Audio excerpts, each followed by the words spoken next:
welcome to the West Canada Valley Board of Education meeting. Please stand for the Pledge of Allegiance. I pledge allegiance to the flag of the United States of America and to the republic for which it stands, one nation, under God, indivisible, with liberty and justice for all. All right, administration reports. Mr. Broadbent, would you go first? Sure.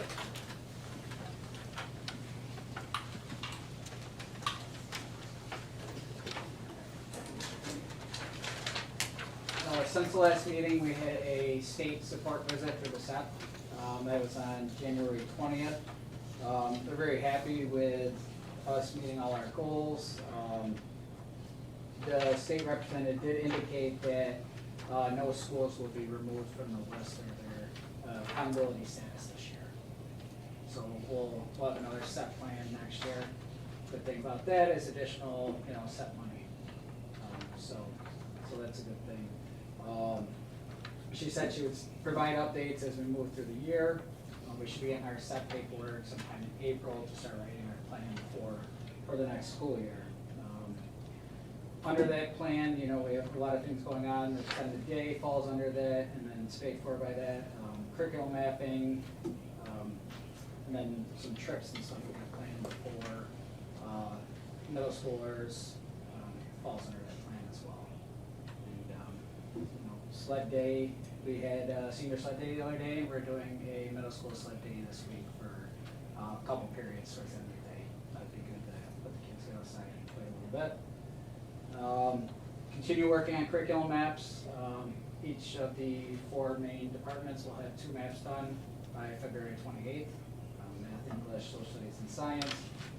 Other departments are working on that, and they'll have 2 maps done by mid-April. So that's coming along very well, working with Sue Stoya from CSD. We also have a digital equity survey that is sent out to the parents. It'll be in the newsletter as well. Any parents who have not completed that yet, if they can do that, that's just reporting that needs to go to the state based on students' ability to have internet at home. We provide everybody with a Chromebook, so that's an easy one. It's 9 questions, take you a couple minutes if you haven't done it yet. So that's something that the state's gathering data and pulling at various times. Other than that, we had our all-county down at CVA a couple weeks ago. It was very nice, enjoyed it.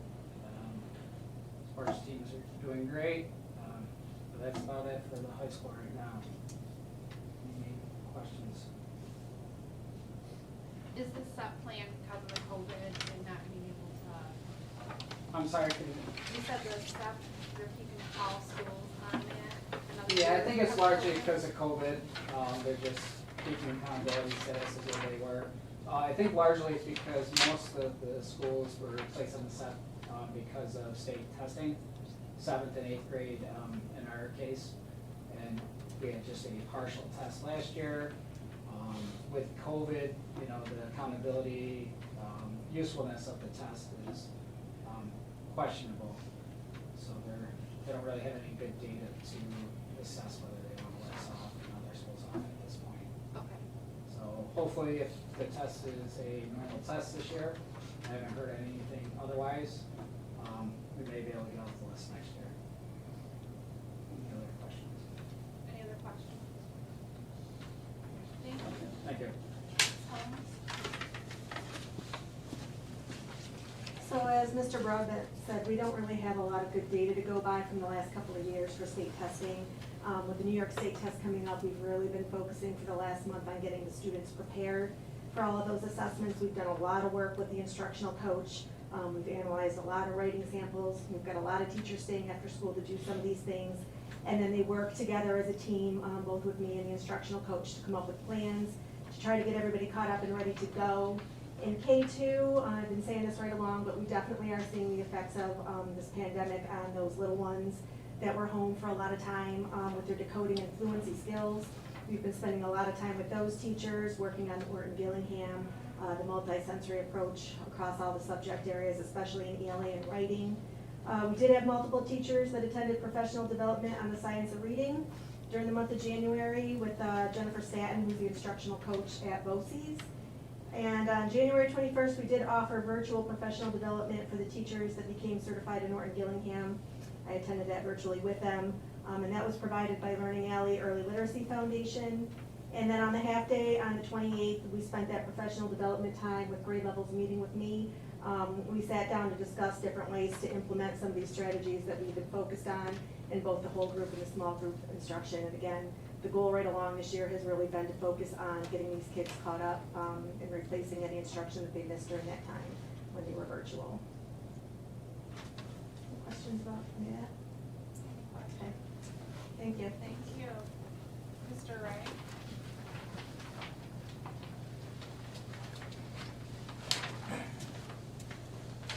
So this is the first month that we actually had no staff quarantine, which was big in transportation because we're short on bus drivers. We really have a big need for substitute bus drivers. We don't really have anybody knocking down our door applying at this point. We just had a new student start at Utica Academy of Science, so we had to fit that into our bus runs too. Kind of difficult, but right now we're making it work.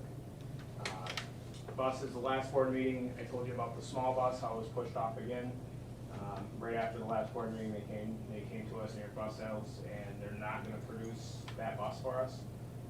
Ford pulled all the Ford chassis and are gonna produce any E-Series vans, which that's the chassis format, until next year's production. So the option is for us to go to a Chevy chassis. So the body's still identical to what we have, it's just gonna be a different drivetrain. They're gonna match that to the same price that we had before, and hopefully they can produce that to us within like a few weeks, they said 3 to 4 weeks, which was a couple weeks ago, so we should be able to have one shortly. Not a real big deal, other than it's a change from what we used to do. Speed reduction out front, I talked to Jacob Olds, he's the investigator that's doing that out there. He said he's been out here, reviewed our site, and now he's got to pass everything on to his supervisor to see what they're going to do about it. He said off the record, he believes they're going to do something, he's just not sure what he's going to do. He was actually suggesting, because we have a yellow flashing light, maybe putting a speed limit that says when the lights are flashing, reduces the speed at that point. I don't know how that works, if that's an actual legal speed, or if that's just a suggested speed at that point. So I guess, other than waiting to see what actually comes out of it, we're kind of at their mercy. Anybody have any questions?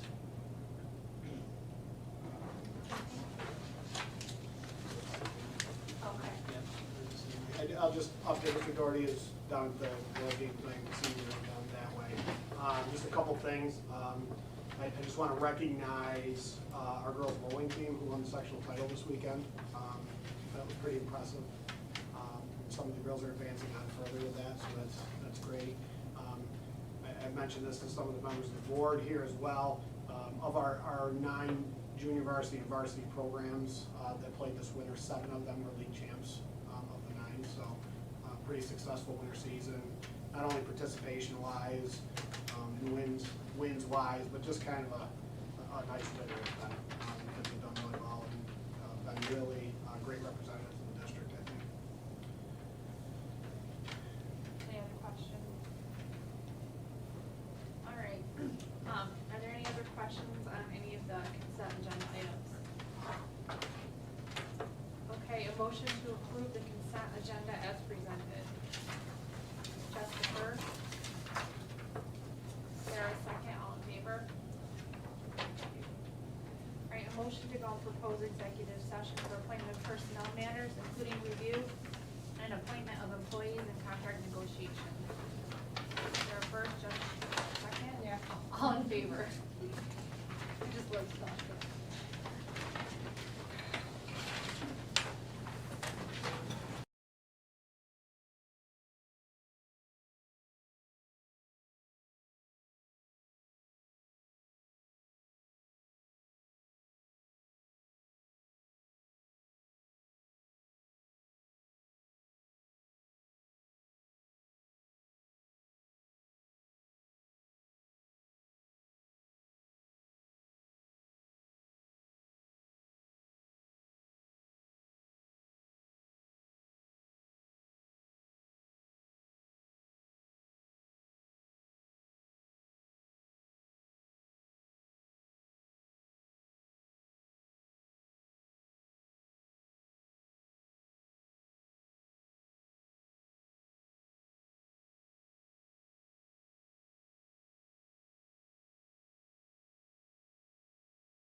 our action items, personnel. Need a motion to approve the resignation of Patricia Lange, middle school, high school English teacher for the purpose of retirement, effective June 30th, 2022. Janine first. Sarah second, all in favor. And a thank you for her years of service. Motion to accept the resignation of Melanie Schrader, one-on-one aide, effective February 11th, 2022. Sarah first, Jessica second, all in favor. Motion to approve Emily Goggin, parent-child care leave extension on or about June 21st, 2022. Janine first, Jessica second, all in favor. Motion to approve the appointment of Tammy Cutter, one-on-one aide, step 1 of the CSCA bargaining agreement effective February 15th, 2022. Jessica first, Janine second, all in favor. Motion to approve the appointment of Alexander Connell, non-certified substitute teacher, teacher assistant, monitor aide, K through 12, per the district approved rate sheet effective February 15th, 2022. Sarah first, Janine second, all in favor. Motion to approve the appointment of Sue Fellows, substitute food service worker, per the CSCA bargaining agreement effective February 15th, 2022. Janine first, Jessica second, all in favor. Athletics. Motion to approve Mark Maxwell, coach boys varsity baseball, step 2, for the extracurricular index of the teacher bargaining agreement effective the 2021-2022 school year. Sarah first, Janine second, all in favor. Motion to approve the appointment of Ben Russo, coach boys modified baseball, step 1 of the extracurricular index of the teacher bargaining agreement effective 2021-2022 school year. Janine first, Jessica second, all in favor. Motion to approve the appointment of Todd Hoban, head coach boys track, step 5, for the extracurricular index of the teacher bargaining agreement effective the 2021-2022 school year. Sarah first, Jessica second, all in favor. Motion to approve the appointment of Dan Capron, assistant coach boys track, step 5, for the extracurricular index of the teacher bargaining agreement effective 2021-2022 school year. Janine first, Sarah second, all in favor. Motion to approve the appointment of Ed Doherty, coach boys golf, step 5, for the extracurricular index of the teacher bargaining agreement effective 2021-2022 school year. Jessica first, Janine second, all in favor. Motion to approve the appointment of Ron Lindsay, coach girls varsity softball, step 5, for the extracurricular index of the teacher bargaining agreement effective 2021-2022 school year. Sarah first, Jessica second, all in favor. Motion to approve the appointment of Amy Dahmer, coach girls modified softball, step 5, for the extracurricular index of the teacher bargaining agreement effective 2021-2022 school year. Sarah first, Jessica second, all in favor. Motion to approve the appointment of Betty Saris, head coach girls track, step 5, for the extracurricular index of the teacher bargaining agreement effective 2021-2022 school year.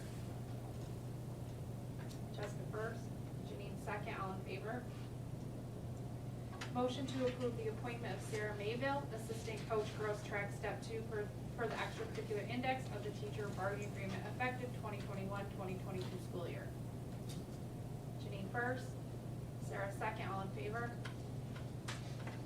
Motion to approve the appointment of Teresa Sinikowski, volunteer assistant girls softball, effective 2021-2022 school year.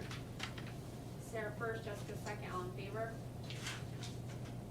Motion to approve the appointment of Mike Kerr, volunteer assistant boys baseball, effective 2021-2022 school year. Janine first, Sarah second, all in favor. All right, thank you.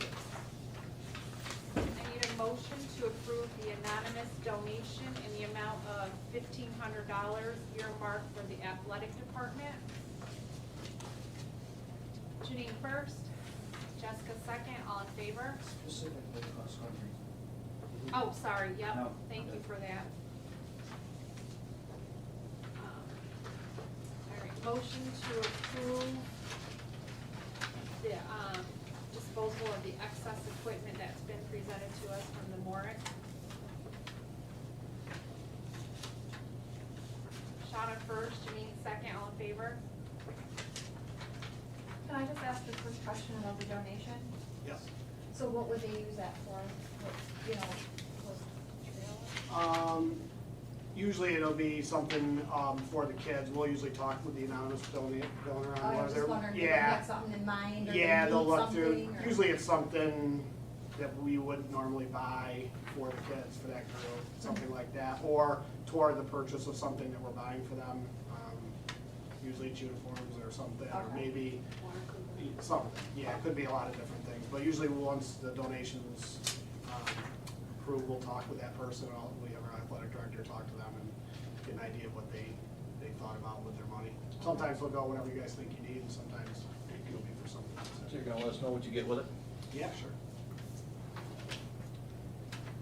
Okay, thanks. Before I make a motion, are there any questions on the district calendar? So I do have 3 superintendent's conference days at the beginning of the school year. Yeah, it's interesting. So, a couple different things with that. We had, in most calendars, and the way the situation's set up is there's 2 there. We could use, in discussion with the administration union, things like that, where we talk about full-day superintendent's days that are put into the school year. We thought this year we'll try a little bit more productivity on those first 3 days, get the teachers back in so that we can do some things with them. You've heard some of the things that Mr. Broadbent and Mrs. Holmes are doing. Get them in here with the instructional coaches and some of the mapping out for the year and those kinds of things to prep up. So it's really 1 extra day. We would have had 2 no matter what. Right. So we added the other one on the front end instead of putting it somewhere else during the school year. Kids aren't here yet, and it's just kind of a good time to do some professional development. A lot of schools, we had talks with this at our regional superintendent's meetings. I don't know if anybody went further with it. There used to be a clause in law that schools really couldn't start before September 1st in New York State. That's been removed. Now you can schedule superintendent conference days up to 2 weeks before the school year now. So, a lot of districts in other states come back into session that week before school, before the kids get there. And that's how the schedule works each year. So I don't know if it's going toward that down the road, but it's just something we're gonna try this year and see how it works. January 2nd, you have a superintendent's conference day. Let me see. January 2nd, no, January 2nd is still part of the, You have a label here. oh, on the that's a conference. mistake on there. Yep, that's just gotta be crossed out, good catch, before we post it. That's just part of the regular break.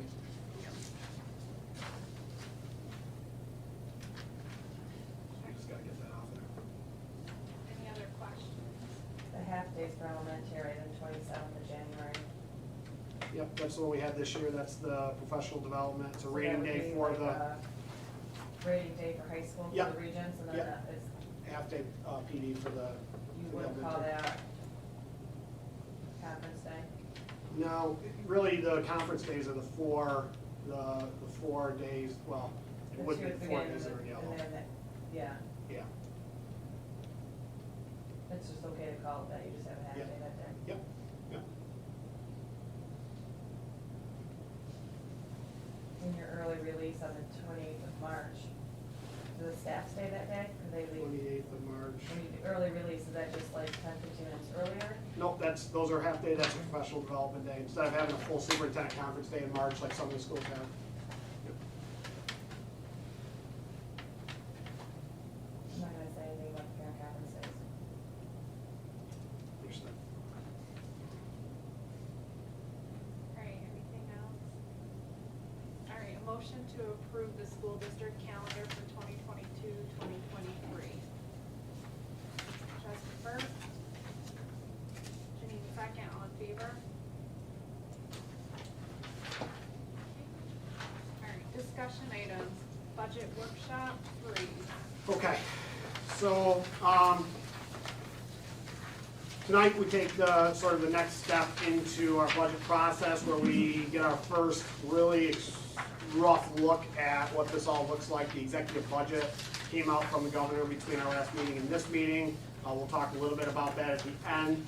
We did try to put together for you tonight sort of an itemized rough draft with numbers that are not, yeah, they're not, you know, they're estimates at this time, as we still, you know, are looking to get revenues. We don't have all our BOCES numbers. There's a lot of things as we always do that we don't have in February. But I wanted to, as I do each year, try to get as much together as I can to see what we're looking at.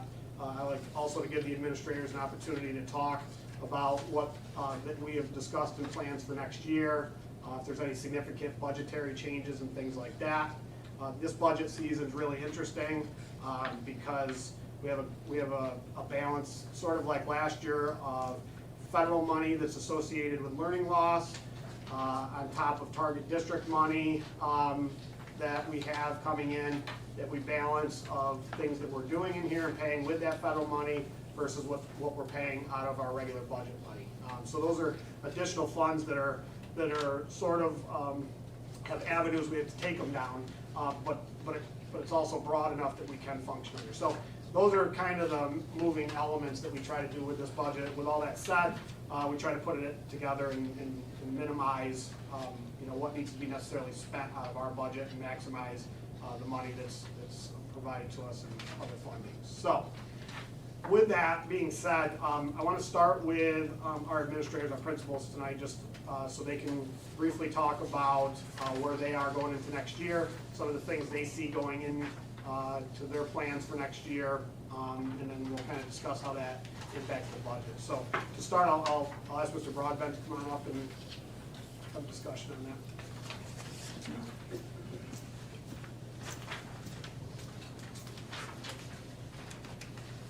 All right. For next year, we don't really have any large purchases, changes, anything like that we're looking at.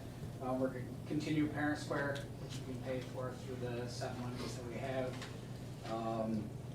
Curriculum writing, again, that's set money that we can use, and just some of our technology needed to continue the one-to-one Chromebooks as they break or need to be updated, or if we get additional students, we'll have to just continue doing that. Scheduling has started with our counselors. They've been meeting with, starting to meet with students. We have 11 or 12 new classes, electives, that we're gonna have for the students offer next year. Anatomy and physiology, orienteering, creative writing, journalism, possibly introduction to dance. We have a teacher who's actually certified in dance. So that's something we're thinking either possibly as an elective or part of the extended day in the afternoon, depending on, you know, interest and, you know, space really. Applied Fitness 1 and 2, Coach Hogan started a new class this year, working in the weight room with kids. This Applied Fitness 1 and 2 would allow those students to work towards like a certificate to be an athletic trainer. So it'd just be one more thing we can give our kids before they leave here, you know, helping with employment or summer job. Foundations in technology. We found out that that class was a little too advanced that we have right now, so we're trying to get more of an introductory class for students who are interested in this and maybe draw them into the class we currently have. Livestock management through our ag program, advanced studio art. We find a lot of our students who like art, take in 9th grade, if they're not real strong in art, but still like it, it gives them an opportunity to kind of continue with the studio art class that we have. A little further depth, college now drawing and painting, and then bake shop. We have a lot of interest in our global and gourmet cooking class, so we added bake shop that focuses primarily on baking. Those are new classes. As far as hiring new staff, we don't have any additional staff, but we'll have to replace Mrs. Lange. You know, she did a great job, so she's gonna be hard to replace. And that's really about it as far as budget stuff. Pretty consistent with what we're doing this year, with all the extra money through SEP and here and the Recovery Act. We're able to do a lot of stuff that money that, you know. So if I can just kind of jump in with that. So what we've been doing over the last couple of years, it's been kind of tough with all, the COVID and things like that, is we really wanted to take a hard look at what we offer here in terms of elective classes, talk to the kids about what they're interested in, because over time, you have electives that are there that at one time may have been really productive and really well attended, or a lot of enrollment in those. And and obviously as time goes on, times change. We have different teachers, we have different programs, different ideas. We didn't have an ag program before. We have a new art teacher with a different skill set. We have some English teachers that are bringing some skill set type things to the class. We mentioned some other electives that at first glance deal with fitness and dance. One of the things that the state is really pushing right now is the social emotional pieces of classes and kids being involved in different activities and things like that. So we really took a close look at that. In the end, we think this list is a pretty good offering to see, and as our counselors start to meet with the students, we're going to start to see how we can enroll. In the way the scheduling and the way we've kind of worked that and class sizes and things like that over the last few years, we're able to reduce some sections, which adds opportunities for some of the other electives to be put into there. And then maybe some elimination of electives that we really aren't getting a lot of kids in. So when we start to look at electives that, over a 3-year period that have 2 or 3 kids signing up for them, that's not really indicating a high interest level in our district. So, what can we, that would still fulfill that credit and graduation pathway category, what could we offer? And what would you be interested in if this is not a class you pick? So those are just some things, and this is a process that we're going to go through. Quite honestly, some of the target district money and some of the federal money is allowing us to explore some of these things and do some things, especially with extended day programs and so forth, summer programs. So those are really where we're focusing the attention of that money and moving forward, so that hopefully in the long term, we're going to have nice selection classes for the kids. And we think we can do this without any addition to any sort of staffing at this point. And largely, the science electives are a result of us consolidating the earth science and living environment to over the last couple of years. So the teachers are going back, Mrs. Mayville's going back to earth science, which opened up some, she was doing some 8th grade classes this year. So that opened up a period for her to do elective, and the same with Mrs. Maloney. She's able to open up elective because of what we've done over the last couple of years to kind of consolidate that science and get kids going on a good path. Any questions about any of the specific courses, electives? We have our normal electives that kind of rotate on a yearly basis, or every 3 years that we're switching, but these would be the new addition ones to our catalog. Will the anatomy class count for college credit? At this point, no, because it'd be the first year she's teaching it. It'll give her an opportunity to really work on the curriculum, see interest in students, and then we would probably work towards a college now, possibly AP version of that in years to come. Didn't we have that course before? We did years ago, yeah, with a different teacher. We had anatomy. Thought so. Yep, anatomy, physiology. Might have been Mr. Brown. Yeah. So somebody in the science department is gonna take over that? Yeah, one of the new teachers, yeah. We haven't had it in a few years. So for it to be a college now, how does the teacher teach a college credit course? They have to apply through. Do they have to get like an our- extension? No, they don't have to get an extension, they just have so many courses in that particular area that they're teaching. So it's something we are looking at possibly for next year, but just gonna, no promises yet, because it would be something we'd have to go through the college. We have been denied before. They look Based at, on their I think they want undergrad? 16 college credits in the area of, anatomy and physiology. Or what they did in the undergrad? Undergrad, or if they. Masters or whatever. yes. So if they already carry that, they can be certified Yeah, to approved. teach a college Yeah. class, okay. I'm going back to the anatomy. Did students have to sign up for this? Oh, yeah, any student who wants to take these courses would, Do you have some, a list, or do you know how many are interested, or? we're at the very beginning process of the scheduling, so what What happens was is. the reason we dropped that class? Why did we drop that? Who would answer that, Mr. Keller? I don't know what happened with I that. thought it was. I feel like that was poor before. attendance, and nobody I wanted don't to take it. remember it. It's been a long time since we've had it. That's why I don't Yeah. know if it was Mr. Brown. I I think it don't was think it before that. was. I remember it as being here, but I don't remember who taught that, and I don't know the reason. I don't remember being involved with that at all. But I think it was poor attendance. Yeah. So Nobody- ultimately, No one was interested in that. if we don't have anybody interested, we'll either look at another. Well, yeah, elective that's what my concern is, but also, there's no credit for it. I mean, why would That's anybody why I take it? asked. Well, it could go towards, your elective science course. It could be a potential prereq for anybody that wants to go into health sciences, just to get under their belt before they hit a college level A and P too. It's a good And course, especially- I mean, it's a good course, Right, but especially if it counts as a high you school don't have the interest, I elective. mean, I think it's, We'll find out probably within the next month. By the next meeting, I can probably tell you how many kids are, looking at signing up for that, because they fill out a sheet, like their choices of electives, what their first choice and stuff would be, but that's, we just had our curriculum committee meeting last week, so prior to that meeting, we didn't really share these course offerings to the students. So we're in very early stages of that right now. Again, if there's no interest, we look at possibly another science elective.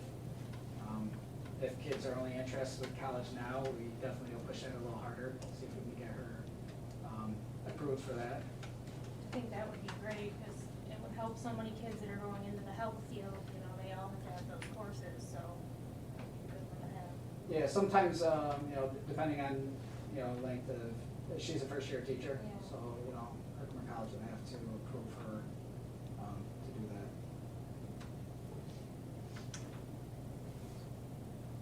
anything else? Thank you. Thank you, Mr. President. Thanks. Mrs. Holmes?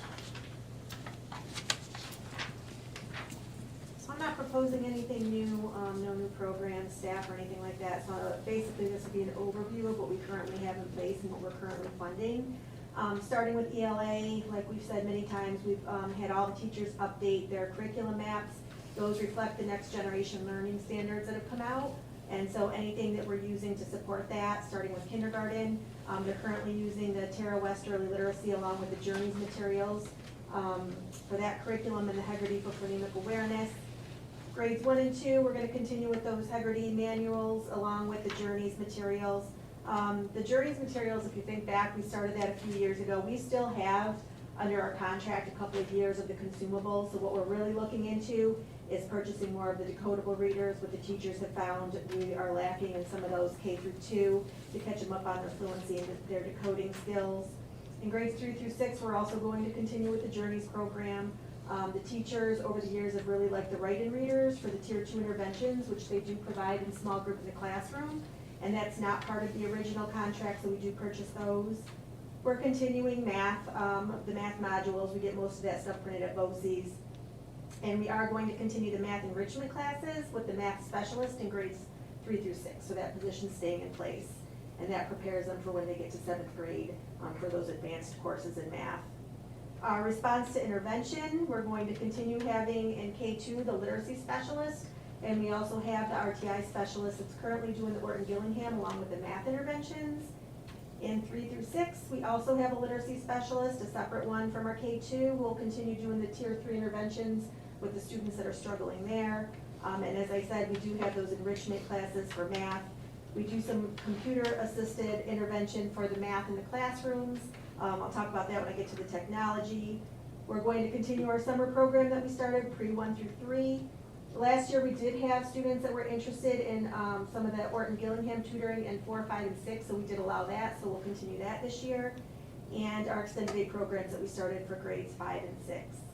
And then in technology, we're gonna continue to utilize the Renaissance STAR assessment program. We use that regularly, we use it quarterly.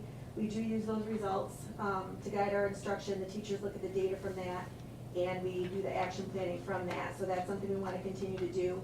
Renaissance put out Freckle, and Freckle is what we're currently using for the computer-assisted instruction in math for the RTI, and teachers have that.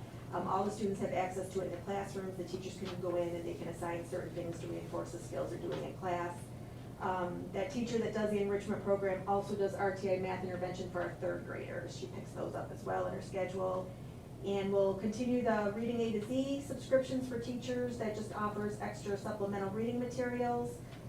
If they're lacking something, they can pull off from there and make copies. And then we're currently using the Edge Elastic Affirm for our math assessments, and we're going to continue that. That was something new we started last year. So basically, that's an overview of everything we're currently funding and that we're going to continue to do in the 2022-23 school year. Do you use your STAR assessment monthly, or you just do it? Quarterly. You do it, you only have the kids take the test every? Yeah, unless they're, if they're a struggling student and the teacher needs to collect more data for progress monitoring, they'll do it more often, but for the most part, they all take it quarterly.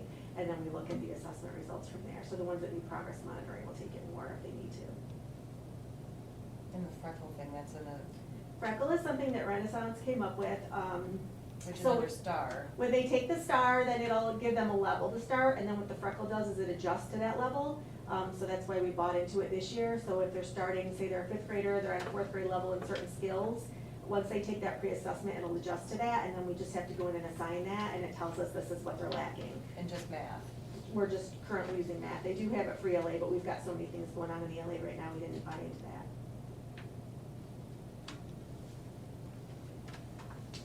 Any other questions? Thank you. Thank you.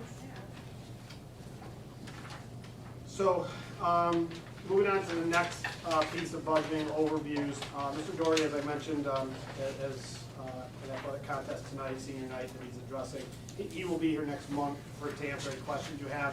When it comes to special education, we are not proposing any new staffing for next year. We will continue with our current staffing in special education. We are, when we look at special education in regards to BOCES services, we are looking at a reduction in the number of students that will have to attend BOCES in the area of special education next year. Additionally, as we look into athletics, there are no additional proposed new sports, no coaching changes, no major purchases in the athletic department for next year. There is discussion about a replacement plan for some of our hurdles that are out there that he'll certainly discuss with you next month, but again, not a major purchase there at all when it comes to the athletic department. And so things are fairly status quo in terms of requisitions that are associated with that at this point in time.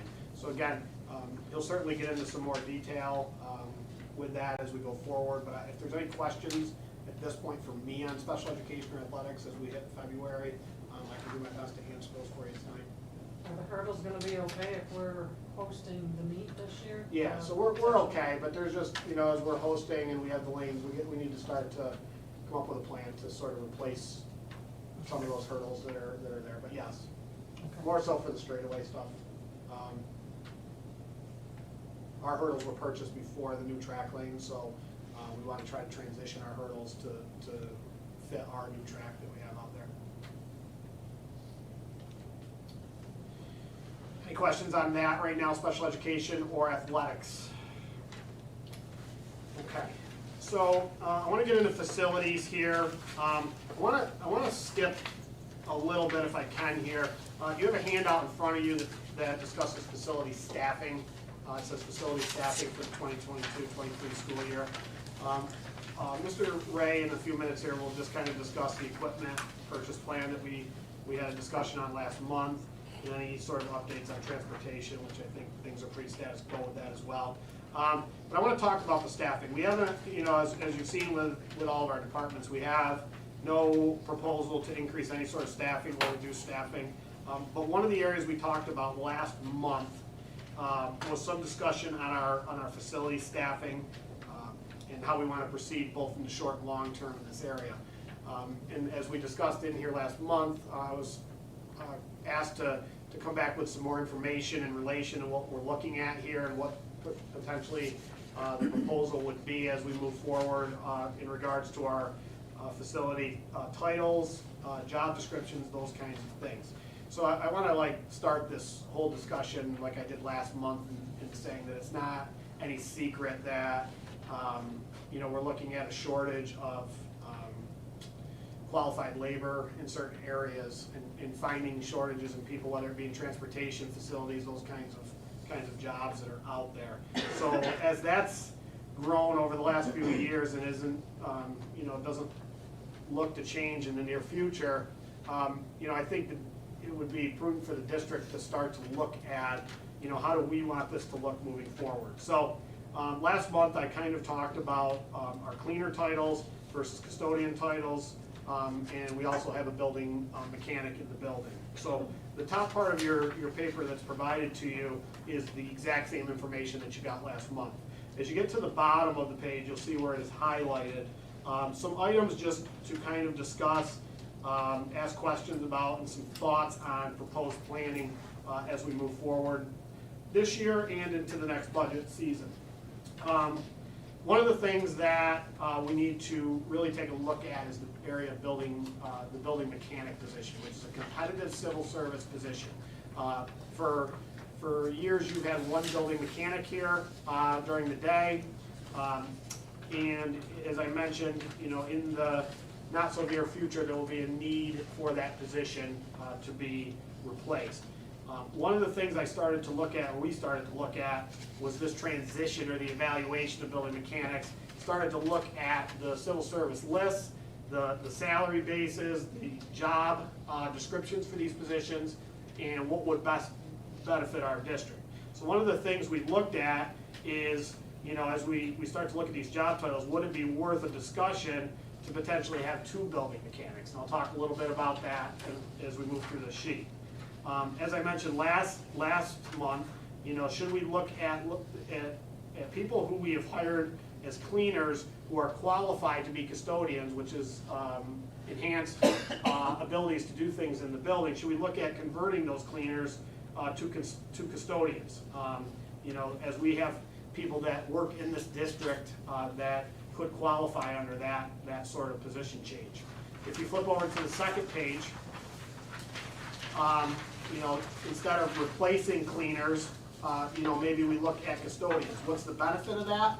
The benefit is you have enhanced job qualifications, number one, and you enter into the competitive listings of civil service rather than the non-competitive. So, in other words, if you have openings in these areas as you move forward, you know, we call down to the county to the civil service list, get a list of names, interview people off of a list that's already developed for us, and see if we can find a replacement for those openings.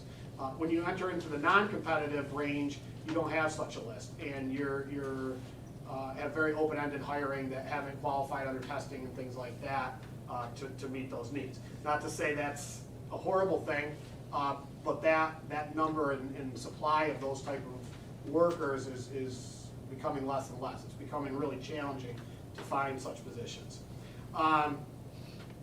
As we move down and look at staffing, I mentioned the building mechanics. Very small difference when it comes to costs of in our contracts here of hiring building mechanics versus custodians. And the building mechanic is an upper level civil service test with enhanced skill sets and so forth. So some of the discussion, you know, warranted into, you know, should we explore the idea of having two building mechanics in the building, one that's during the day and one that maybe overlaps a little bit and goes into the night shift. One with specific focuses on plumbing, electrical, and HVAC. This place is a lot different than it used to be. The HVAC system is all digital now. It's all computer adjusted. That was not the case before. So new people that come into this building will have a different skill set, or will need to have a different skill set in order to manage our heating and cooling systems in this building. Also, in terms of management of the facility and repairs and so forth, that building mechanic list has you know, an enhanced skill set. Looking at that same sort of staffing, that would mean 6 custodians and 2 building mechanics, which would give us 8 facility staffing, which is currently, we are understaffed by 2. We have 6 right now. That would get us back to our 8 staffing that we had in the past with different job titles. Again, just some emphasis on a couple things to think about. These are all competitive positions, so when they open, we have what is deemed to be qualified competitive civil service list. I mentioned in this, the total staff would be equal to the number that we're trying to fill as it is. And as you look at the financial background of these positions, I sort of took a brief look. We could look a lot more detailed at this, but this gives you an idea of the hourly rates of each of the three positions we're discussing here. Building mechanics, custodians, and cleaners. So when you look at, and I'll start with step one, you're looking at differences from a building mechanic to a cleaner at step one of only a couple of dollars per hour with a significant difference in skill set. That separates a little bit more as you get up into the step 10 and step 20 ranges. But I guess my thought process as I'm looking at this is it worth potentially a very small investment when you're talking about 8 employees to maybe look at someone who is qualified under a civil service test and qualified under a knowledge-based skill set in a competitive list to look at how we structure and have the staffing in this building. The next thing you need to think about also is we continue to adjust, and obviously we have contracts that are coming up, but the minimum wage is leading toward $15 an hour. When that'll get there, will likely be within the next CSDA contract. So that'll be a discussion in terms of that as well. So there's a lot of variables that are different here today than they were in the past. And I think, as part of, what I do when I discuss with you guys is kind of explore some different ideas and thought process into how we can address some issues we may be having in the short term, but also set ourselves up better for the long term. So that's my thought process. I stopped short of saying this is what I'm recommending. I'm just saying these are just some things to think about, variables, input, thoughts on what I just threw at you in terms of this. Is it gonna be hard to try to find 6 custodians? So Maybe if you left 5 custodians, 1 cleaner, like you have more of a chance of getting people? So keep in mind, we currently have 2 custodians on staff right now, so that includes those 2. Right. So now you're down to 4. You do have employees that are qualified to potentially be custodians, which would also shrink that number down a little bit. Oh, okay. So, at that point in time, there is a custodian test in March, so by April, you'll have a list of custodians. Currently, when you look at the building mechanics list, there is not really one. There is there's 2 names left. It is an old list. We would likely call for a test with that very soon as well. So there's not a real strong active list in that area right now, but that's something, and again, it may not be next week, but it would be a process that we would start to look at and start to look at job postings for it and start to work with civil service to create lists and start to develop this, and hopefully as we get into by next year, this is what the staffing would look like here. The quirky part to it, I guess, is that idea of having 2 building mechanics, and as I started to look at some of the qualifications and what's there and so forth, I started to just wonder why not have a building mechanic that worked later into the night and had somebody here to work on things at night that was qualified under that. Again, do I know what's out there? No idea. But, So really the FTEs are still staying the same. yeah. We're looking at enhancing our job titles. When you look at some of the step salaries, not a lot between the difference. So is there a way to give us a potential what the increase would be on the salary line? So before we go? I would have loved to have gone more in depth of that. I can do a little bit of that, but the contract does expire at the end of June, so it's really hard to tell where that's gonna go, especially with the salaries. So this would be where it kind of is now. I would say that the gaps you're seeing would grow a little bit in the next contract as they would normally, but understand, and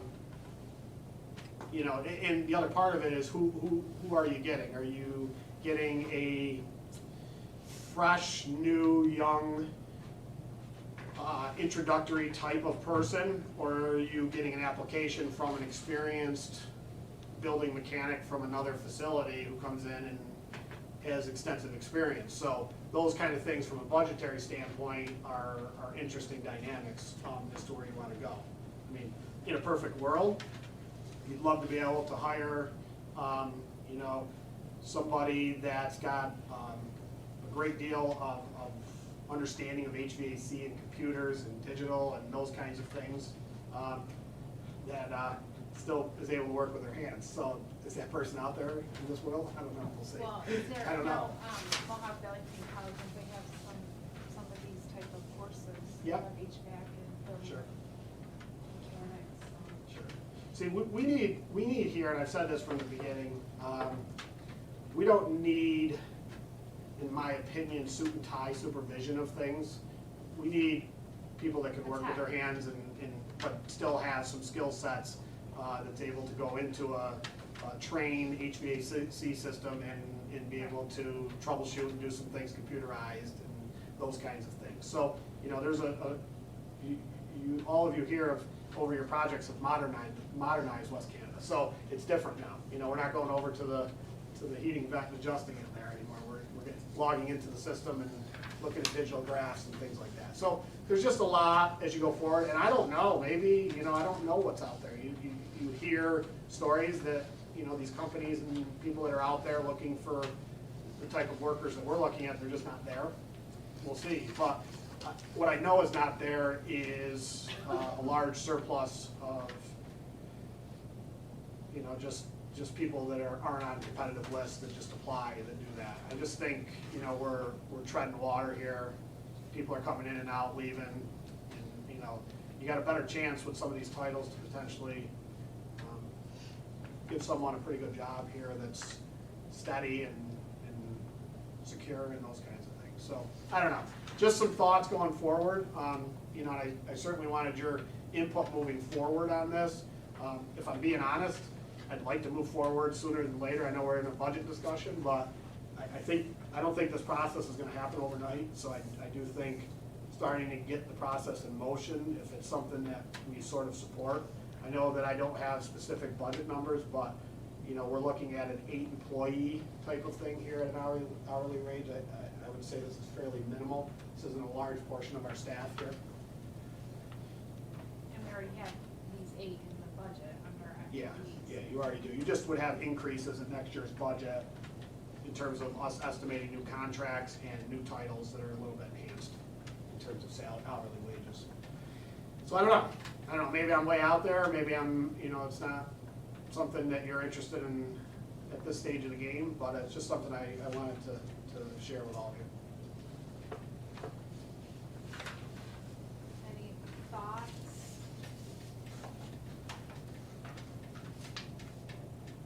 No, okay to continue to pursue okay. Okay.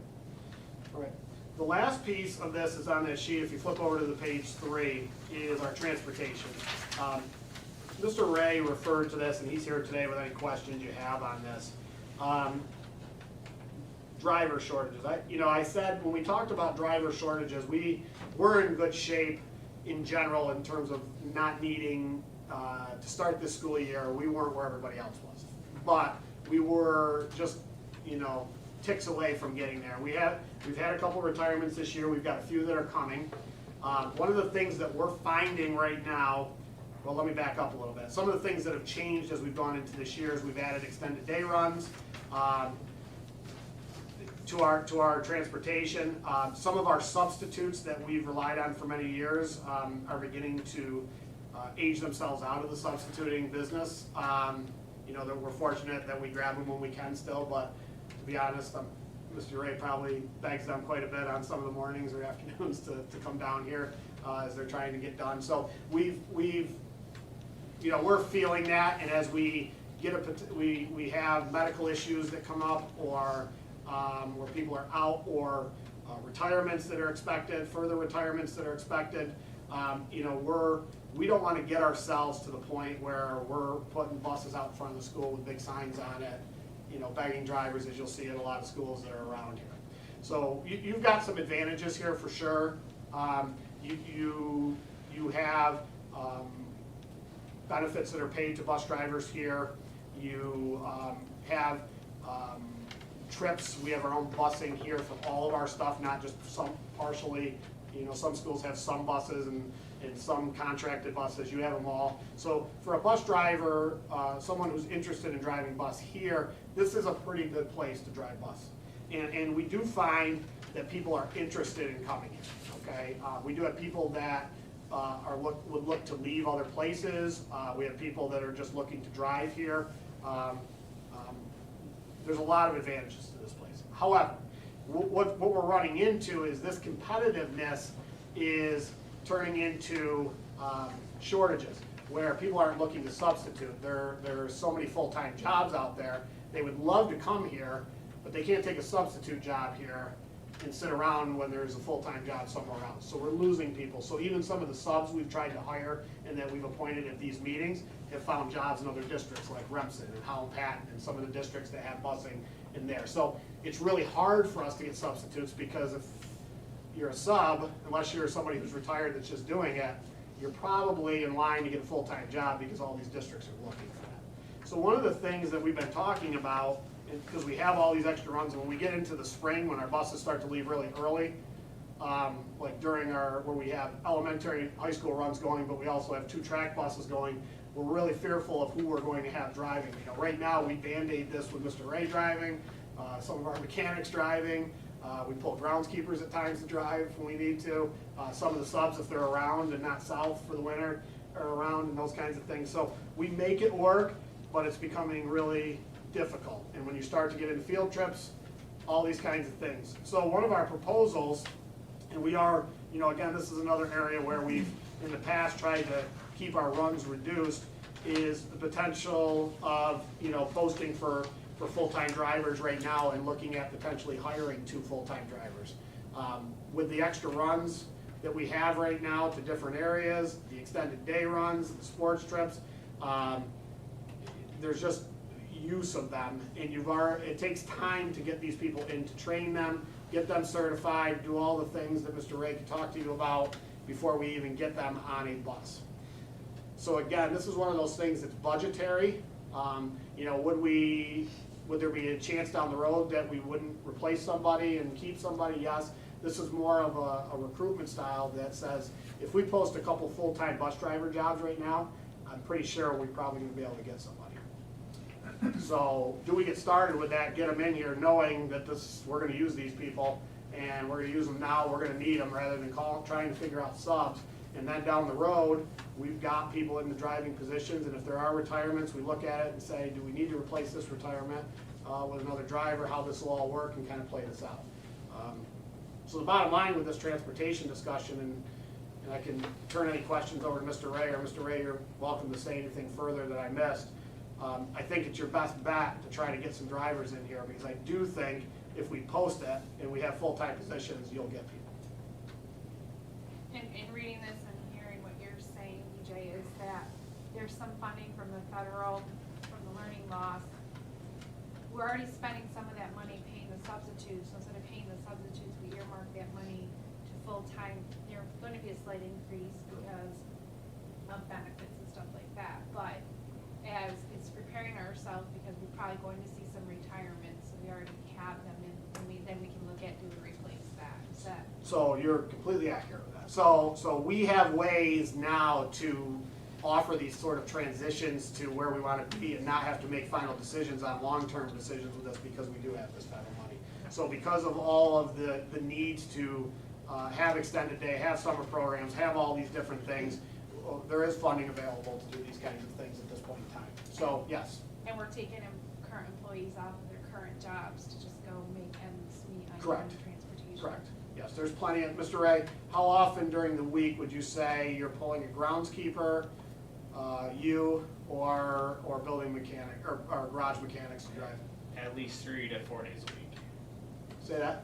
3 to 4 days a week. And that's for a 3-hour period. It might be for one run. It might be like an afternoon run that we just got. It might not be all day, but it might be, I need you to run the high school run at 2:30. So it's just different things. We are really, really fortunate. I've said this since the beginning, that you've got some people around here that got certified to drive bus that still come in for us at times, that have retired and come back. And you also are very fortunate that we have a whole bunch of staff people here that got bus driver's license at one time too. So we've been, otherwise we'd be having a different discussion right now. So but really nervous about the spring. Yeah, one of the biggest things about our district is the elementary buses get back about 20 after 4. So that puts a hinder when we have to leave at 3:15. Usually in the springtime, we start leaving about 2:30 to 2:45. So then you're covering a whole shift in the afternoon. So that becomes a real issue. Like I said, other districts are back at by 3:15 with their elementary because they don't do a double busing like we do. So they're fortunate when they're looking for substitutes, it's to fill in when somebody's sick, not necessarily a planned trip. So anytime we have a sporting event, we need to get a substitute at that point. Do we have any high school teachers that are licensed to drive bus? I know Mr. Lange can. I don't think at this point we do. We have nobody in-house, nobody currently that's licensed to do that. No. So we still have Mr. Linedecker as a sub when he's around. He's one of the retirees. Mr. Ray has invited me over several times to get I started. was just gonna ask you, do you Yeah, have it? yeah, I'll do it. I said I would. Get over there. You have your credentials? I could do it. I just know, we all know, drivers are very, very hard. Majority of the jobs right now, we just don't have the workers. Any thoughts on this idea? Based on what they're saying, it sounds like they should.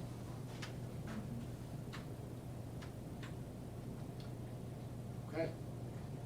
So if everybody's okay with that, I'll keep you updated, and we're gonna get started on a whole bunch of these things, and this will be sort of a regular item on our meetings going forward. I'll let you know how things are going, and, yeah, we'll see. Anything else, Mr. Ray, about that? You good? Yeah, you guys have any questions?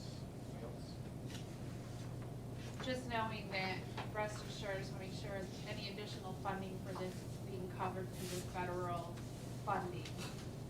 Yeah, anything that we have with additional transportation can be maneuvered through multiple different funds. Right, and knowing that we're doing this to strategically prepare for potential future retirement stuff, we can look at if we would backfill, Yep. depending on the market competition. Yep. Okay. So, Mr. Ray, I think I'll stop right there because we're on facilities. Can you talk a little bit about your update on the equipment replacement that we discussed last month? Yep, so we discussed about a new zero turn, so I added that to the 5-year replacement plan. If you flip to that, put that in this year's exact cost. What's the estimated cost on that, Mr. Ray? It's $10,789.17 would be the With the exact state cost. contract? Is that an identical zero turn that we have now? It is not. The zero turn we have now, they discontinued that model, so this is the current model for that. Okay. But it would be equivalent to what we have. I also priced a Hustler mower, but that was considerably more. It was $1,500 to $2,000 more. I don't see any advantage to going with one of them. I think your residual's not going to be there. Ferris is, a pretty good name in the industry, so I couldn't see you spending more for less return in the end. So the other item we discussed was a transportation type of cart. I'll use the term golf cart in terms of moving people to different areas of our facility when needed. We looked into that. When you start to look at some of the new, in the state contract, again, we could get a little more detailed in this, but let's just use the name brand Easy Go. If you start to look at state contract golf carts, you're looking into costs in the range or higher of zero turns into the teens and thousands for those extra seats and things like that. It would be hard, not to say we can't do that, I'm just saying it would be hard for me to come here and argue to you that we would get enough use out of that for that sort of investment. What we do have on here is our side-by-side that we have that can transport people. And Mr. Ray, we talked a little bit about some attachment adjustments to that as well. Yeah, so our side-by-side that we have here now, the Bobcat, we can obviously take the doors off and be easy entry for one person in the front.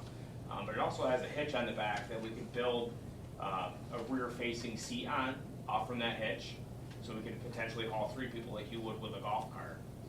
I think we can do that for a lot less cost, basically some material. Anyway. What's the liability on that? So it would look no different than what you're buying with, with a golf cart. That's kind of where we got into this. When we started to look at the costs of these things and these seats, I mean, even if you took a two-seater golf cart and put a rear-facing seat on the back side of it, that would be no different than what we would do with our existing side-by-side. It wouldn't be any different. I mean, if you wanted to really invest into it and not have the rear-facing seat, you could buy the four-seaters, which is the extended golf carts. I'm just not sure. I'm not sure how much we would use it. That's there's certain times we need to. I said if I still had my golf cart, I'd probably donate it. And then put see that's how I feel about it. Like if we need it, and I think when you see that in other districts, I'm not sure. I mean, we can look into purchasing a used golf cart if that's something we want to do. I'm not sure how often we're going to use that. I'm trying to think, we certainly have ceremonies and graduation and opening gates and getting people out there. We definitely need, but I'm even wondering if I could get one for that day. You know what I mean? Or get one for that week. And those kinds of things. I don't want to make it sound like it's $1 million. We're not talking about that kind of, but is it?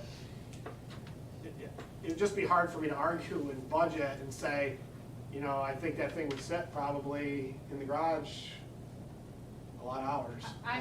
I personally find as long as you have something available, like you just said, on our current whatever Bobcat, or if we had to rent for a few days, just because moving more towards outside in our fields way out there, working with people with disabilities or physical disabilities, I think it's very important. We have to be ADA compliant for everything else.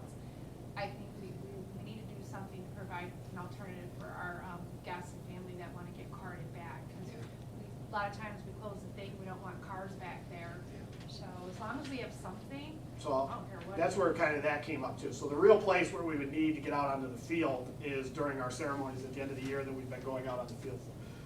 For our athletic events that are back there, we generally have been pretty good about, we open that gate if there's handicap, get the car back there, even if it's a drop off and a turnaround, they are able to. Now, we don't let everybody just drive down there, but if you're, you do have an elderly or handicapped individual that needs to get down to a lower field or somewhere down there, the gates are open for them to drive down to that as well. So again, I'm not opposed to exploring it if the board wants us to continue, but I'm just telling you, for a brand new on state contract, you'd be looking at, double digits, 10,000 plus. No, I'm fine with not doing that, but if there's some other alternative or we have that availability, it's fine. I think we can explore some things.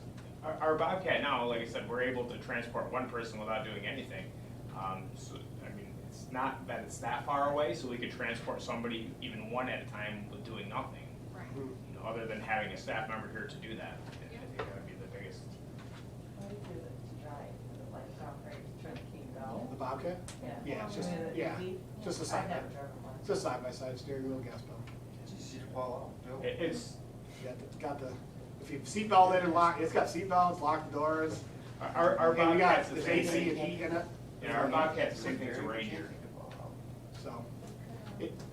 Is I it guess, is clean everybody though, okay? or is it more of a work vehicle, Is it gonna be like a dirty work vehicle, or No, is it's- it gonna it's be? No, we safe. keep it pretty No. good. Yeah. Okay. Now I'm gonna get fussy with that. Well, I Yeah. mean, Get in the back. It's very presentable. It has We heat, keep AC. it pretty good, and if we know we're transporting people, it'll look brand new. All right, I'm good Put them with on the that. fair. I think it's a good idea to Right, look go at ahead, an attachment for it. Yeah, I think we can do some things. Even used golf carts right now are really expensive. Yeah, you're gonna pay a lot for. Everything. They're nice, I'm not gonna Yes, lie to you. yeah. Brand new, easy go, look nice out there. I'm Yeah. not saying that, but you'd be looking at, Jacked up I mean, with for a four-seater, you'd be looking at 23. You get Okay. turbo, you get like school colors. You can get all kinds Yeah. of, I can do anything you want, I'm telling you right now. I You can get a lift kit, everything. Can we be brought out to our vehicles at the end of the Yeah. meeting? All right, I think we're good to Okay. go with not doing that one. Okay. Right. Okay. Okay, so, moving along here, that's really what we have tonight. You can see there's not a lot in terms of increases here. I want to talk turn this over to Ms. Crossett in a minute here, we presented you with sort of a really initial February rough draft. Remember, the state hasn't even approved their budget yet, so we don't even know what the actual revenue numbers are. This is just the initial, but as I say every year, typically, this is the low end of what we would get in terms of revenue, and it's usually a little bit higher than what we're giving you today. But with that being said, you know, this is a little bit of a different, this is a new governor, a little bit of a different formula for the foundation. You'll notice that we got essentially a 3% increase, which was the base minimum, because we are considered a district that has been fully funded, am I saying that right? Where other districts got huge jumps, and that's why I shared with you some of the other local districts, so you understood that there were some districts that were identified as not being fully funded over a number of years, who received very large increases. And as we get closer to budget, I'm sure that'll become much more public than it is right now as you start to look at some of those districts. But I did share with you some of the executive budget proposals for those districts. Also in this packet, I've given you the updated enrollment, and I'll do that monthly just so you can kind of track. It stays pretty steady. All of those are in here as well. I continue to put the rate sheet, which hasn't changed, the uniform replacement, which has not changed, in here as well, and then the update to the equipment replacement, which we just talked to you about, of adding that zero turn with the estimate that we received since last month. So that's where we are in the budget. Ms. Crossett does have some numbers, and I'll let her kind of take you as an overview over both of those. You have a document that basically has some very rough estimates on revenue, and you have a document that has some really rough estimates in regards to 21-22 to 22-23 proposed budgets. And I know there are a couple of items. There's one item for sure that I want to talk about when we get to it as well. So I'll turn it over to you if you want to, Ms.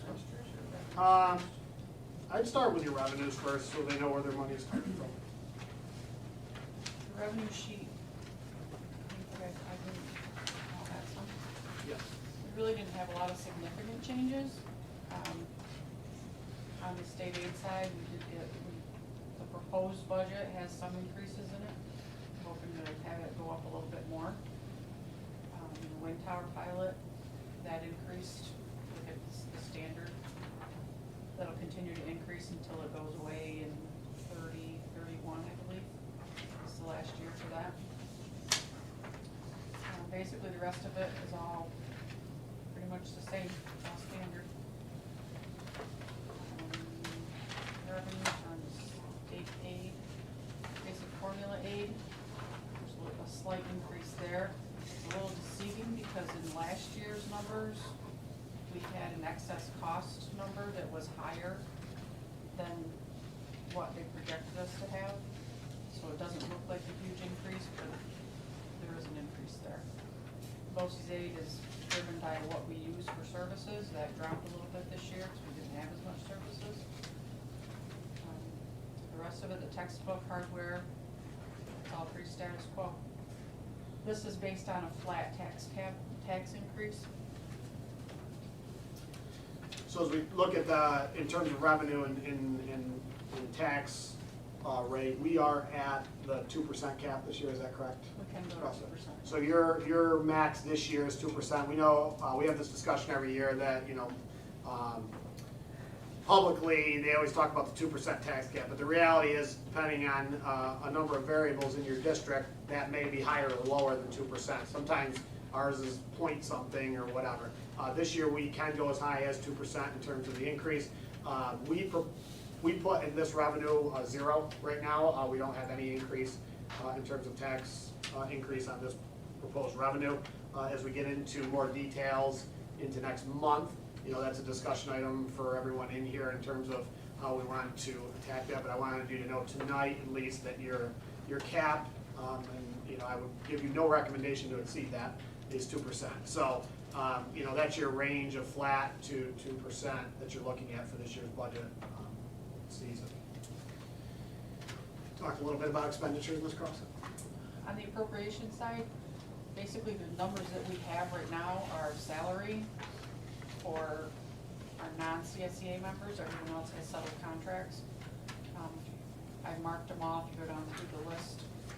I do not have all of the BOCES numbers, I have some BOCES numbers, so some of this will change when I get the PERFMERS numbers.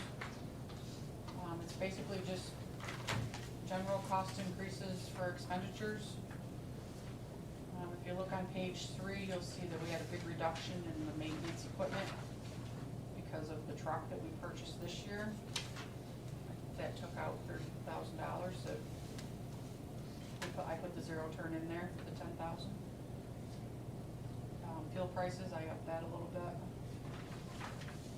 It's basically very rough numbers. I have some of the salary or the supply numbers in. I don't have all of those in yet. Back down on page 5 and 6. That's our regular education, textbooks, materials and supplies, travel expenses. That's an overall increase of $1,000 as it stands right now. It's really very anticlimactic right now. We're still waiting on a lot of information. Down towards the benefits, I don't have the benefits calculated yet. I don't have rates on some of it. So right now, yeah, as it stands right now, we're looking at a 1.7% increase, but as I said, we don't have health insurance increases or any of that stuff in there yet. So, I asked Ms. Crossett to make sure, I wanted you to by February, because I didn't want your first draft to come in March, so I always try to get you a draft so that you can compare the next draft and start to update those numbers. But this will give you an overview you can take with you to kind of look at and see where our numbers are this year. What we're, in most cases on this list, we're just estimating numbers and increases. What you'll see on here and the known numbers that we have on here are your uncontrollable contractual expenses. With salaries and those sort of things. Obviously, we still have some unknowns with one contract that expires this year. We also have some costs from benefit costs and things like that that haven't been finalized yet. So we put in some rough estimates there in terms of where that may stand. So and that gives you an idea of where we are in terms of budget and where the grand total would be if we were tonight, and what the increase is, as Ms. Crossett mentioned, about 1.77%.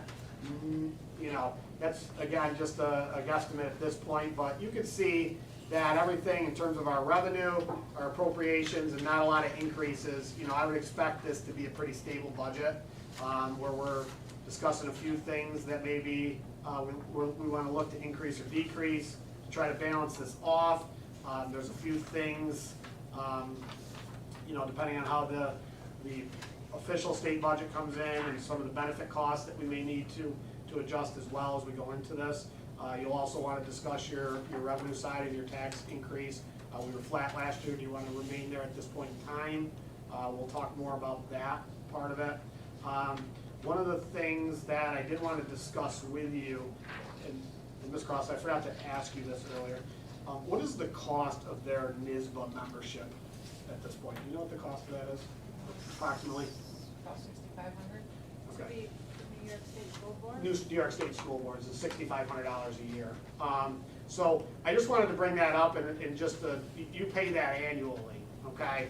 So, if I was going to provide recommendations for your NSBA membership of $6,500 a year, you're paying for the NSBA advocacy and all the things that go along with that, the information, the emails, the opportunities to go to conferences and all those kinds of things that are there, that would be of essentially no cost to you because you're members, where if you decided to go to something or some sort of training and so forth, that would be of cost to you to do that, attend those kinds of things. Trainings, if we wanted to bring NSBA here, there's different programs and things like that they want to do. They still charge us. Yeah, so some of the things, yeah. So the only reason I bring that up is because you have, it's in the big picture, not a huge cost, but it is $6,500. And I'm not recommending you not a part of it. I'm just recommending, that you have an idea, I guess I should say recommend. I just want to make you aware that when you look at your Board of Education costs and you're like, how the heck does it cost the Board of Education?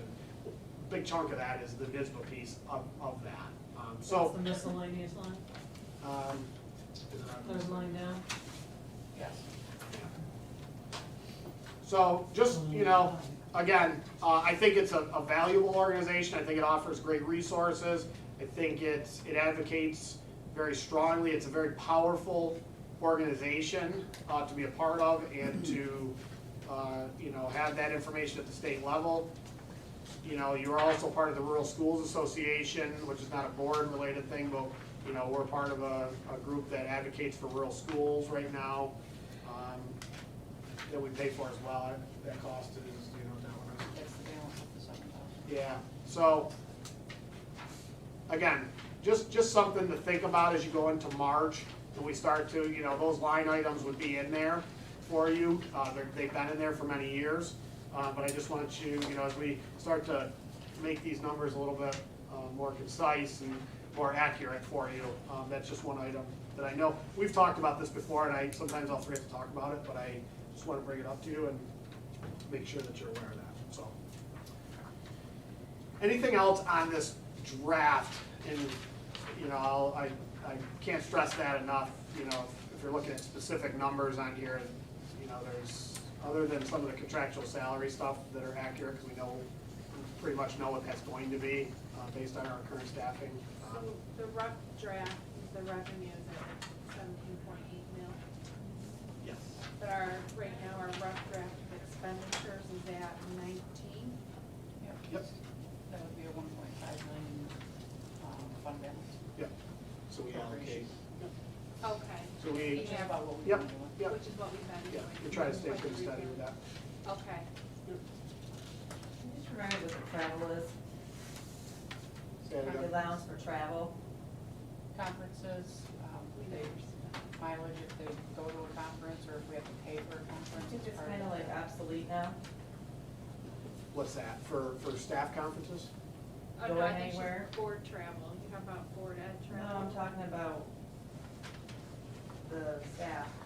Because of like virtual things, you think, is that what you're? Well, I mean, how often do they actually go someplace where they need to turn in? I mean, usually. I it's- actually did adjust that. If you look on page 5 and 6, I left in some of the ones that had used the travel in the. You know, that's recent why I was years. looking, like it's not there and some of it is there. I did take some of them out. I mean, yeah. I just, where do they go? Yeah, you're right. The times have changed a little bit with that, where you would be heading to BOCES after school and a lot of the things We're are all in virtual. the area, you're doing Yeah, different things. yeah, but there's that's not, been there's kind not a the lot of that wayside. that goes on. Yep. And I mean, you've got how many people coming in, I mean, you've got literacy Yeah, coach, they're you're right. coming to you now. Yeah, There is. That's, I mean, that's like thousands of dollars right there. yep, yep, for sure. Hey, that's, Yep, no, you're hitting that right on the nose. There is not as much, you know, over time. And I think as we get into this, one of the things that, you know, this is the initial draft, but one of the things Ms. Cross and I are gonna work on between February and March, now that, I mean, she literally got this done this afternoon, is starting to consolidate some of these codes a little bit. Again, we worked on that a little bit with Mr. McEwen, but we also wanna start to consolidate these down, so there's not so many different codes for so many different things that are here. Makes it a little bit easier to follow and a little more concise in terms of what the budget line items are. So that's something we wanna look at. So when we get to the next budget presentation, you know, this draft may look a little different because we might say, okay, this is increased because we've consolidated 3 of these codes together because we think they'll fit, or we've taken this and we don't really need this code anymore. So I'll just use your example, Mrs. Michael. Maybe we have a discussion and say, you know, this is a travel number that we've had for a lot of years in there to try to cover any budgetary items there, but maybe that's not necessarily as accurate as we need it to be right now with the way training is done and the people we have in this building. So, you know, there's a lot to work on, like I said, with that. What about the, I haven't had time to look at all Yeah, this, sure. because you just gave it to us. Yep. Tax collector, almost a $2,000 increase. Yeah. Who's that go to? Yeah, real good question. So, our tax collection changed on us last year because, M&T Bank will no longer collect it, which is what we went to. Right. So we are now collecting all those and processing all of them here unless they mail them to Buffalo. So that turned into this year, how much? How many different? 700. About 700 additional processes that we took care of here at the school, basically as people use the Dropbox here. So our tax collector is in the business office, Mr. Cree, who is doing about this year was 700 and something more. Who knows what it'll be next year, because those would go to M&T. So we paid M&T that money before to do that. So that's where that increase comes from. And just quickly, I agree with Sean on this travel. Yeah. We had a few that did go Yep. this year. Yep. And they went over the budget. Yep. When you do a conference, you better make sure you can stay within your budget. Yep. Otherwise, you pay for it. Or we might have under budgeted because costs have gone up too. We got some of these materials and supplies. There's a couple here that have increased by almost $3,000. What's going on with music, 7 to 12? We haven't actually analyzed all of that yet. That's why this is a rough draft. I put in with the requisitions, but we still have to go through them and. So you're suspecting that that's what it's gonna be? Well, for now, for That's today, what where are they we at asked. today? But I haven't even looked at any of them to reduce before I even get to Okay. you yet. So That's it. Yep. And I still have a question in regards to revenue. Gifts and donations, 0. Why? We had a family that lost a family member, they donated $2,000 to the school. Why is, it was never listed as a donation, why? Because this is the budget, this is what I'm expecting to receive. On the earned side, that $2,000 will show. I don't know that somebody's gonna give me $2,000, so I can't put it in the budget to say, so-and-so's gonna pass away and they're gonna give us $2,000. Okay, the 1,500 we just got, where's that going? It's in gifts and donations, it's in the received side. This is what we anticipate getting, the budget. which we have, you guys approved that, so you know those are additional funds that we weren't aware of for our revenue side. Do these departments know that they're gonna get this money? Do they know that? Does anybody Not tell ahead them of that? time. No. Not ahead of time, no. I mean, when the money comes in, yes, then they You, know. are you Okay, talking 'cause donations? The one family was for music. Are you talking donations? Is that what you're Yeah. saying? Yeah. Does the department know? Yeah, once we receive that donation, we let them know. Yeah, we work with them on that. So my understanding is you just put this together, you gave it to us kind of a month early, so we can go back and study and come back with more questions. You Yeah. just put together what was handed to Yep. you. You haven't done your processes yet to tie in. This is I- early This for you. is early for you to get budget a draft. process. Yes. This is just to give you an idea of what's on line items, what different, different codes we have for different things, what you budgeted last year in those codes, where we would look at some of the ones we know versus some that we would just estimate for now. And we had this conversation last year too, we said we wanted to tighten up on some of these, Yep. so I think that's what you're Yeah. seeing right now. Yep. I mean, this quick glance is, let's Yep. tighten up some of these and put some of these figures together. Agreed. Excuse me, instead of these fictitious figures that we pull out of the air so that we could build our funds at the end of the year. We've gone through that conversation the last 2 years. Okay. They wanna go to conferences, I'm all for that. They wanna go to conferences, send them. But you stay within your budget. And if you can't stay within your budget, you're not going. And do we ever get a thank you from them, or do we ever get a write-up from them, or do they ever come and present anything to us? Never. We used to, but all of a sudden, they just, why? You gotta give me this. No, we don't. We've asked from another meeting, there was something, so going forward, DJ has asked the administration if any of their staff go out on any conference, the administrator will report on it on their behalf or they will come and give us their updates. So that was our agreement a couple of months ago. We haven't been going on conferences for so many years. Yeah. It's kind of been Pretty limited falling right through the now. cracks, so this is where, Pretty limited right now. Yep. and all this postage, that's for the month, or how many, you do quarterly newsletters? Yep, plus the budget newsletter. So 4 newsletters a year plus the budget. And so the post Josh is for all like, whatever mail comes in and out of the school? Yeah, any mailings. No, but that newsletter is part of that, though, correct? Or is that a separate code? Everything is, yeah. Oh, no, you just look at that, holy crow, that's a lot for mail. But I We mean, you need guys to- are good with that, I mean, I appreciate the newsletter, I think that's important. I too. think what we need to Like remember, progress notes and any letter that comes from the school, that's part of that. I think what we need to remember is appreciate them sharing this with us a month or two ahead. So we can look at it knowing next month we're probably gonna see some more. Yeah, Changes. yeah, like Mr. So- Pepper said, it's just at first, or whatever, Correct. at first glance, like, oh, okay, Correct. yeah, thank you. Any other updates on that? No, I think at this stage I'm good. So, you can review and then next month, we know we can ask more of those kind of questions. You'll have an updated draft, obviously. We'll know between February and March, we get a lot more information, obviously. Okay. What's the fund balance looking at? What are we looking at? Possibly? About 3 million, How much? about 3. And that's, more than that 4%, right, which we'll talk about. With the capital project coming, looking at that too. Okay. All right, anything else? All right, so we can go to ESSA update?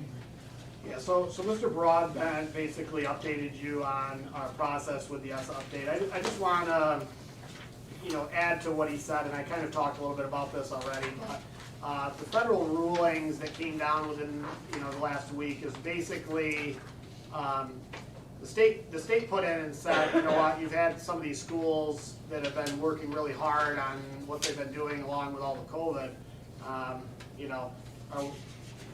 Is there ways that we can restart this whole thing? We haven't had state tests that have been real accurate for multiple years now.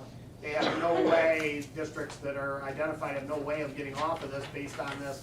Maybe let's look at a reset, let's get recommendations from some of the state. Because I think just from our standpoint, if we were to talk to some of our state representatives, they are extremely happy with some of the things that we've done. I've been in on those meetings with Mr. Broadbent, and then prior to Mr. Broadbent with Mrs. Holmes. And, even some of the things that we're doing here are being, shared with other districts as part of our plan. So, I'm real proud of the work that our principals have done and our committees and our groups have done with that. With that being said, they denied that. So that's why we'll remain on that list, okay? So as of right now, they have not created a sort of exit plan for that to happen. So to move forward into this year, as of right now, the state tests are scheduled to happen. Those are federal government required tests, so the state will be putting them forward. The Regents exams this year will be going forward. Now, the real question will be, what Regents exams? Will it be just the federally mandated Regents exams, or will it be all of the Regents exams? And that's still that discussion between the federal and state governments in terms of waivers and things like that, and meeting those federal requirements. So, good news is, as Mr. Broadbent said, the funding support for what we're trying to do here is still there. We'll continue to work and create our updated plans for next year, and build off of the plans we've done for the last few years. And then we'll look to the following year to see, how the federal government looks at, how well our district has improved and so forth. So, but that all came down between the last meeting and this meeting, so just wanted to make sure I updated all of you on that as well. Any questions on that? No? All right, capital project? Okay, I gave you a handout that is as a highlight on it of capital project update from Synthesis Architect. I wanted to talk a little bit about where we've gone from last month to this month and where we are in the project. I hate to read to you, but I just kind of want to go over some of this stuff. The updated capital project scope document and the walkthrough that we took place in December has been forwarded on to LaChase. LaChase is our construction managers of this project, and they are now putting those cost associations with some of those scope design items that Synthesis is putting together. In terms of our architects, they're currently developing our base drawings. and you working with their consultants for the project. They've solicited proposals for the survey, the site survey. They're looking, as soon as we can get good enough weather outside, the surveyors will be here, especially out from the elementary wing in the field and bleacher design area. And some surveying that's near the bus garage for the fuel storage replacement tank. The auditorium lighting, we had people on site this past Friday to look through that. That is their experts that they brought in from Entertainment Unlimited to look at our theater lighting. They met with our music department, Ms. Crosset, and did a walkthrough looking at the lighting inside the auditorium. Synthesis has developed the base drawings for the project in relation to the mechanical, electrical, and plumbing design. They're working with Friedman and Fisher, who has also been on site for the walkthrough at this point in time, and started to look at some of those equipment, and we expect them, the engineers, back in the next couple of weeks to do a little bit more detailed look at the mechanical, electric, and plumbing work that's going to be done. They're also doing a work on some of the sampling of the hazardous materials. As you know, those of you that have been on the board from past projects, we always have to take into account the potential of locating hazardous materials that needs to be removed. We were fortunate in the last project a little bit because a lot of our work was out on the site outside, but we do have some work that's going on inside, and you'd be surprised where we find some hazardous. So we always account for that in our budgeting for projects as well, and they'll be doing some work on that to look over some of those areas that we may be concerned with. Really, when you have projects, you want to make sure that you don't want to get into things that you don't want to get into, but you also don't want to ignore things that could become problematic for you later on with that. And so when you have things like asbestos in certain areas, you want to get that removed, especially when you have open projects in those areas. So those are some things that they'll look at as they come back for their site visits and do their hazardous material search and so forth. One of the other things that we were updated on this week as well, or this, at the end of last week, is the idea of the potential for National Grid incentives. Some of you may have heard of this just from your own households. National Grid, because we're a part of the consortium that falls under National Grid as well, offers a great deal of incentives when it comes to energy efficiencies and upgrades and things like that that you're doing in the buildings. So Synthesis is taking the lead on this to explore and take our scope and our project, because this is such a majority high-end mechanical, plumbing, and electrical work. There looks to be some significant work here that would qualify under these National Grid incentives, which could provide some money into this project that we don't need to spend. And I don't want to give estimates, but potentially in the area of 6 figures. So it's not $1 million in incentives, but any sort of 6-figure incentive that we don't have to spend in this project is another angle to this. We've talked about the use of maximizing federal funding.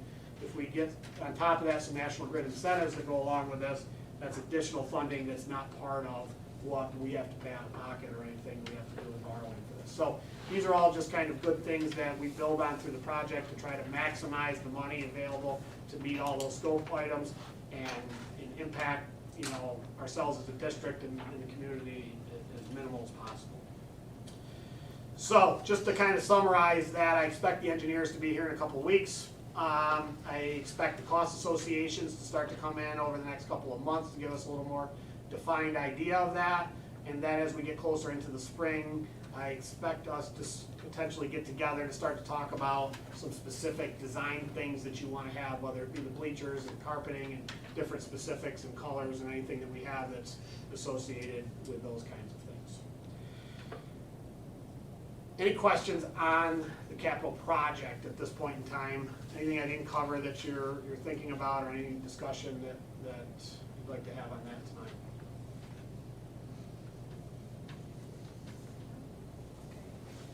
COVID-19 update. Okay, so this is a regular item, obviously monthly, and it seems like every month I have new information to discuss with everybody in terms of COVID-19 updates. So I know there is a lot of a lot of media coverage in regards to masking and the updates that are associated with that. So I want to kind of update everybody on what I'm hearing. You know, I always try to give you some gut feelings that I could be wrong with, and sort of give you an idea of where I see this going. So we, as a state, have seen a fairly significant decrease in positive COVID cases. I believe the paper today had like a 38% increase or decrease in terms of COVID positives. You obviously saw the governor, the mask mandate expired last Thursday, and there was no request for an extension on that for outside businesses and things like that. So there's no longer a mask mandate when it comes to areas outside of medical and school facilities. With that being said, there was also a court case that took place within the last month, the Supreme Court case down in Nassau County, that ruled that masks, the requirement for masks was unconstitutional. So that was one area, and I just want to clarify that was one area of Supreme Court rulings in the state. And one judge, obviously anybody that knows in these sort of cases, there's appeal processes that go through that. The appeal was filed by the New York State Department of Health. That appeal was granted, which kept the mask requirement in place. And they are required to submit their material by the beginning of March. I believe I'm going to throw out March 3rd, but that may not be the exact date, for them to have all of their supporting evidence for the appeal and so forth. Now, with that being said, how that'll go from there, I don't know. I don't know how the Supreme Court will rule on that, how long it will take for them to rule on that, and so forth. But what I can tell you is a couple of things. One, have we seen a correlation here at West Canada Valley with the decrease in society? Absolutely. Like a huge decrease here. Like, I'm reporting very minimal positives right now on a daily basis here. I will go days with zeros on there. That has not been the case in over a year and a half. There's always 1, 2, sometimes when it's going bad, 6, 7, those kinds of things. Anybody who's followed the state site that we've reported on will see those numbers. And our numbers have really gone hand in hand with the state numbers, I'll be quite honest, or the Central New York numbers at least. So we really have not had a lot of positives. They're still there. I'm not going to say it's gone or we don't have it, because it's there. We do have people out, and and it happens, but absolutely no doubt there's a decrease. So what I would say to that is the reduction of seating to 6 feet with mask wearing to 3 feet was successful.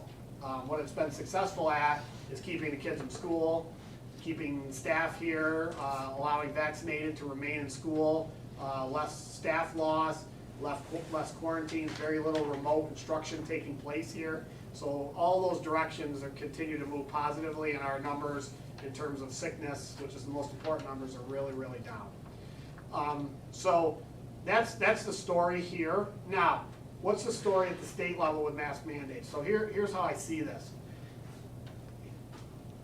The decision to remove masks in the outside world, as I would call it, outside of the school system, is fairly simple in terms of the mask mandate ends.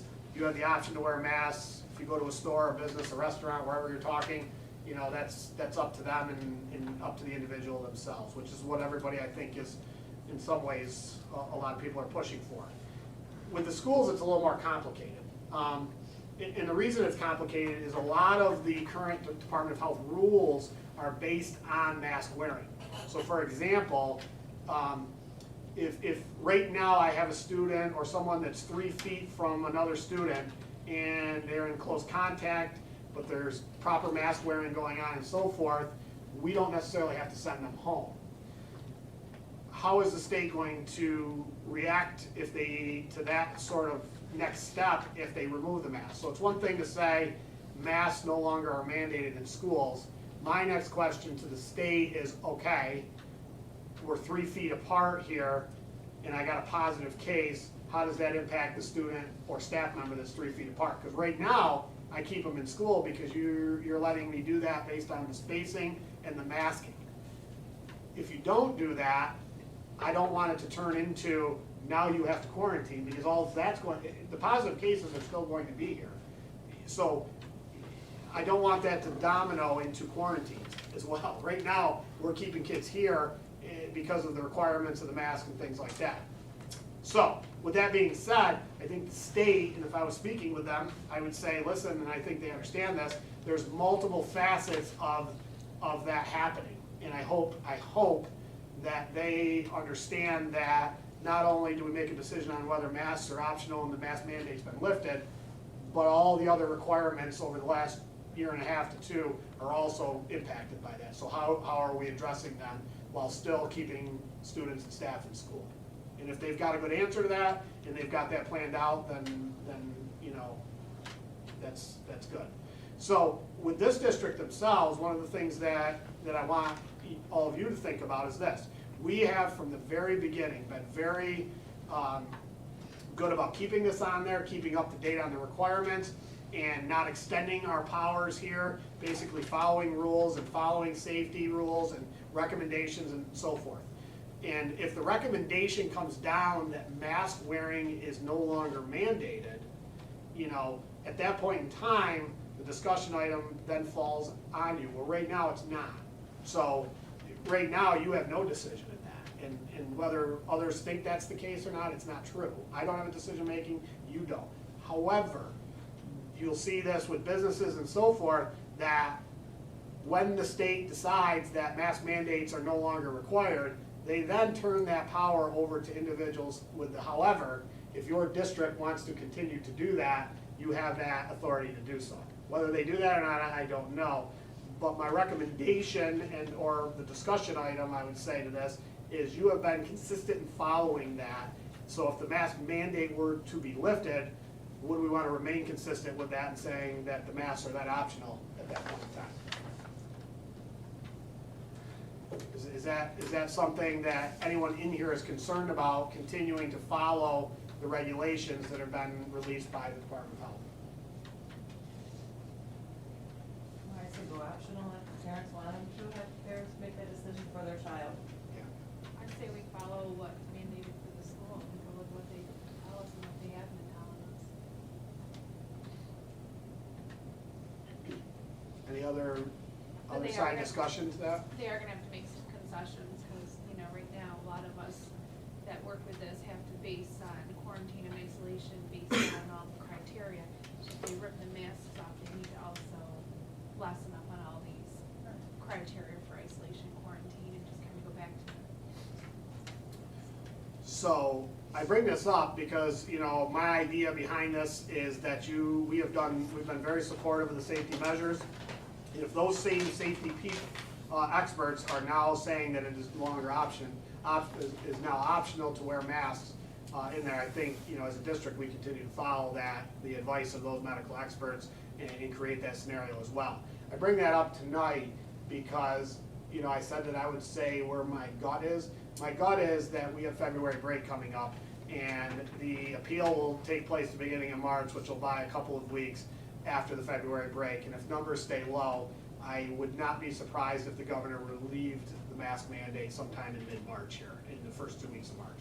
Which means it could be before our next board meeting, it might be just after it, we're right around that same time frame, but that would not surprise me if that was lifted. I know some people were thinking after spring break, but I think with the levels going down, if things don't have some sort of drastic change over the February break, there's a lot more vocal citizens at this stage of the game that would like independence and choice in the matter.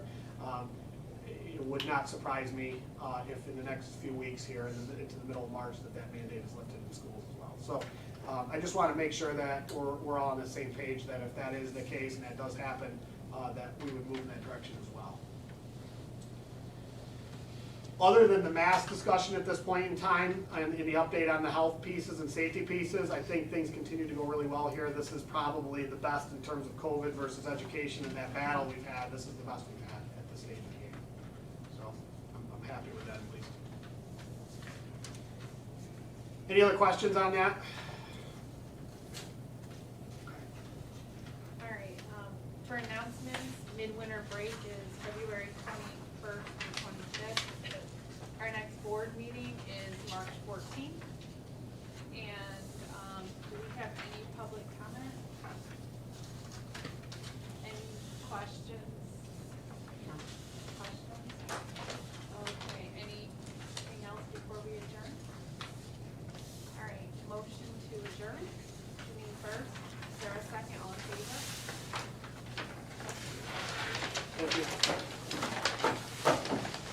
longtime sailor,